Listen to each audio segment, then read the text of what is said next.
Good morning, and thanks for being here.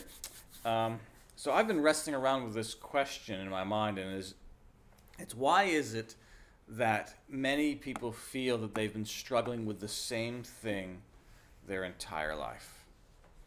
I feel like that's kind of been my sense of things, that I struggle with the same things for the past 30 years.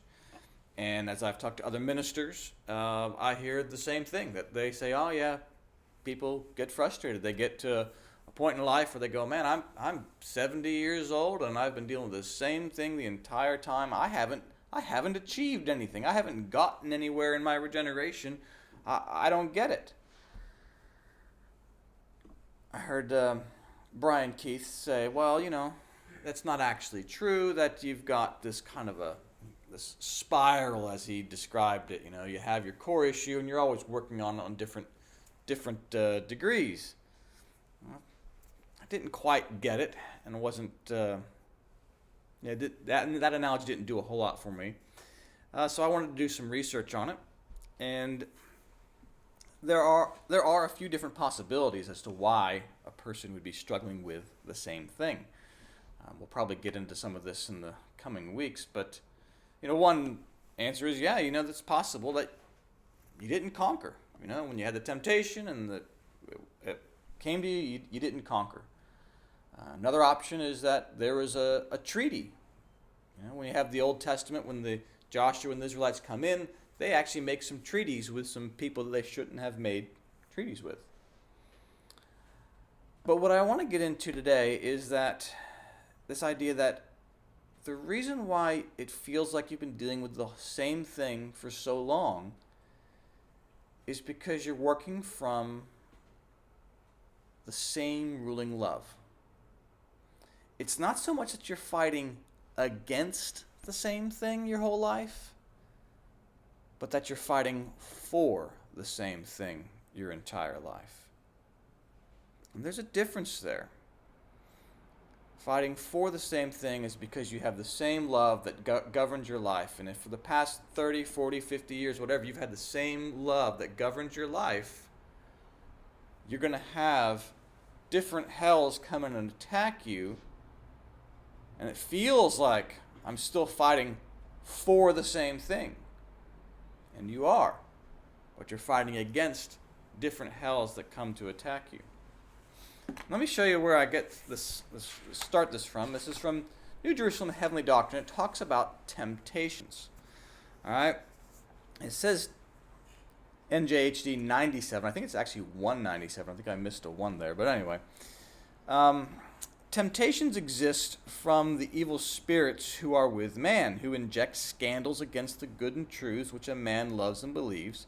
And likewise, they also excite the evils which he has done, the falsities which he has thought. Then evil spirits use all sorts of cunning and malice. The man who is in temptation is near to hell, and there are two forces which act in temptations, a force that is interior from the Lord and a force that is exterior from hell. The ruling love of man, or a person, is assaulted in temptations. So whenever you're going through a crisis moment of faith and you're doubting and you're despairing whether things are going to work out and whether you're getting anywhere, what's under attack is the ruling love. And that seems to be the case basically every time. They're after the ruling love, and the teaching elsewhere in the writings is that the reason they do this is because if they can get the ruling love, they can get the whole person.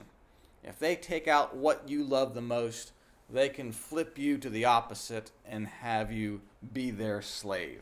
That's what's going on there. And when we look at the story of the patriarchs, we've been looking at Abraham recently, we see that these patriarchs in Genesis give us a look at the internal life of Jesus. And what we'll see is that while the enemies change, what Jesus is fighting for doesn't. He is fighting for the salvation of the human race. And so in these stories, you're going to see that no matter what comes after him, he's fighting for it from a love of salvation of humanity. So I'm going to give you It's not in your order of service, but I want to give you a quick recap into Genesis chapter 14. It's an unusual story that's not told very often. It's about these battles between kings. And it happens that in the land where Abram is living at the time, there's an alliance of 4 kings and an opposing alliance of 5 kings. And these 5 kings, among them is the kings of Sodom and Gomorrah. They're the leaders. And we've got already in our minds that Sodom and Gomorrah is not a good place. Right? So the alliance of 4 kings, they defeat the 5. Chedorlaomer, one of the kings of this 4, he captures Lot, Abram's brother-in-law. All right? Lot is living in Sodom at the time. Somebody from Sodom escapes and tells Abram about the capture of Lot. Abraham comes and attacks these 4 guys, gets Lot back, and the 2 kings from Canaan come along and thank Abram for freeing them from Chedorlaomer.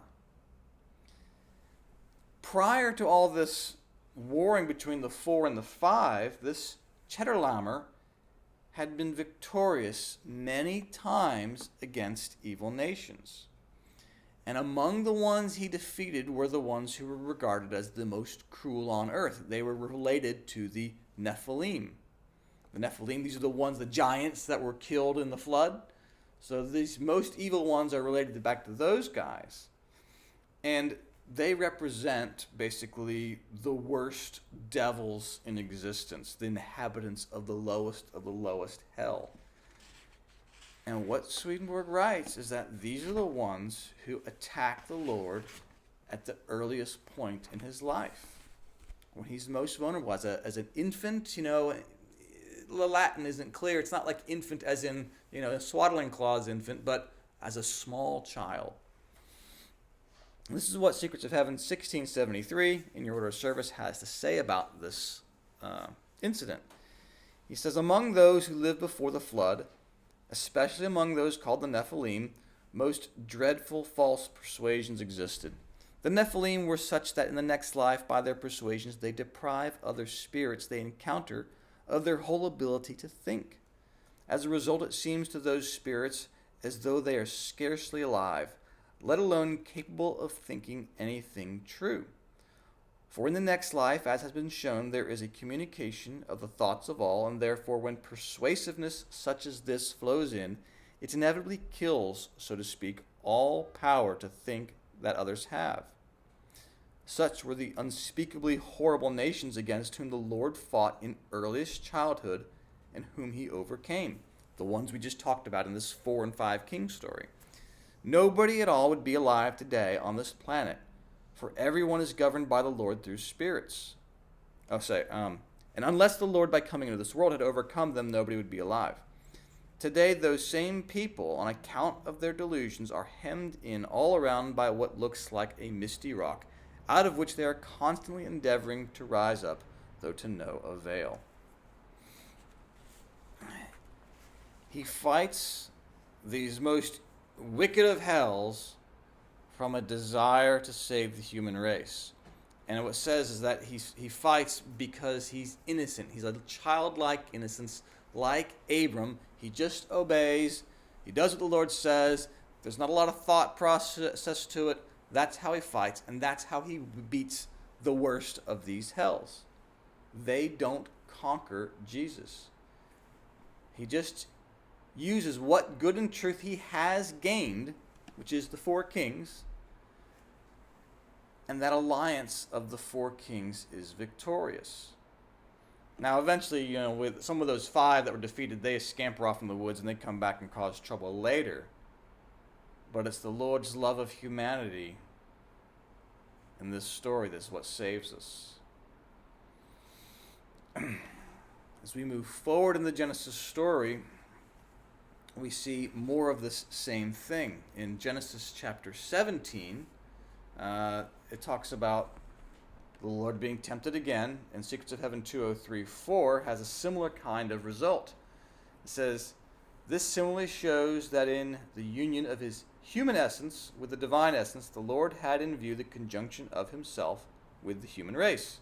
And that was his end in view. And this his love, which was such that his inmost joy was the salvation of the human race, which is what he had in view in the union of himself with his Father. It's that love, the same love that he's fighting from and fighting for. And through this process, we then have Abram's name is changed to Abraham, adds that ha. And then the next round of temptations involve Isaac, the story we had last week about the binding of Isaac. At the core of that story is, again, Jesus fighting for the salvation of humanity, but he's fighting a different set of hells. He's moved on to a higher hell. So instead of these lowest of lows, it's like, well, we've gone up the ladder a little bit. We're going to fight these guys next. And as last week we said, what was at stake was this rational mind, this ability to kind of communicate between spiritual ideas and natural reality. And I guess the simplest way to say it is to understand that story is to say that at the time of Jesus' life, the understanding of the word was simply a literal understanding. So what does hell do? Well, Jesus is there trying to convince people to see that there's something more. Right? You look at all the ways Jesus explains the stories. He says, you're missing the spirit of the story. You're missing the point. So hell tempts Jesus by saying, nobody's going to want to hear that. Nobody wants to hear an internal sense of the word. Nobody's going to want to accept your salvation. And because Jesus loves this so much, they go, that's where his torment is. The despair eventually dies. That's this death of Isaac in the process. That's what needs to go. It's that death of the ram in the end. But that rational that comes from an earthly understanding of things is what has to go. So once again, who's he fighting? He's fighting a hell. He's fighting for the same thing. It's different than the first round, but it's the same thing he's fighting for, just on a different level. You go ahead to another story, and it's Jacob fighting the angel. You might remember the story where he's wrestling an angel. And this one, it's a picture that Lord doesn't only just fight hell, he sometimes has to fight the angels themselves. And the last reading you have there is 42:95. Jacob's wrestling that angel, and he says, tell me, I pray, your name. And it means the angelic heaven and the nature of that heaven. This becomes clear from the representation of Jacob as the Lord's divine natural dealt with already, and from the meaning of God, whose name he asked for, and also of men whom he contended with as a prince and prevailed, as truths and good, and so to those who are governed by truths and good dealt with in 42:87. And since the angelic heaven, this is the most important thing, and since the angelic heaven is the heaven by virtue of truths and good, it is that heaven specifically which is meant by God and men with whom the Lord prevailed. So the Lord was fighting with angels in this case. And to understand why the Lord's fighting with angels, and you have to understand the context of the story. Ordinary angels are in a happy, good place, what they call afternoon states of mind, when their love for the Lord is full. But in this story, Jacob's fighting this angel in the evening. So it's an evening state of mind, and in these kind of minds, the hereditary evils that we all have are nearer, and they're more present. So at the time of the Lord's life, the spiritual world had lots of disorders, imaginary heavens, which we talked about in class.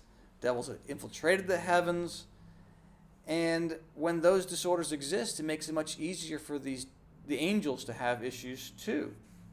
So when the Lord fights the angels in the heavens, he dispels the delusions and restores the order to heaven, and bringing order back to humans too.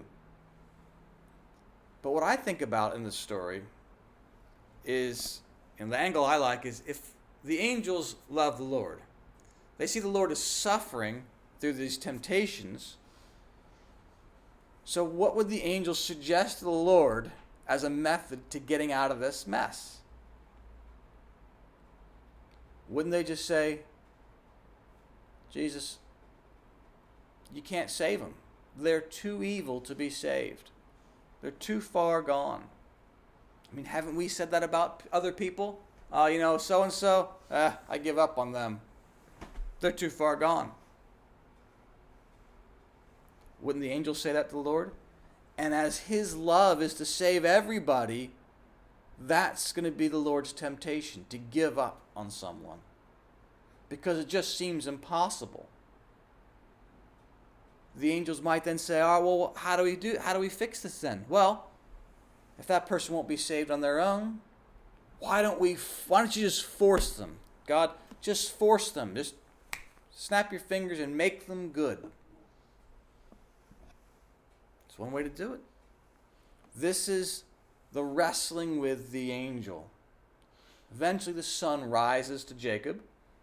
Jacob gets a new name, Israel. And just like with his grandfather Abraham, who has a name change, this signifies a massive change in the person.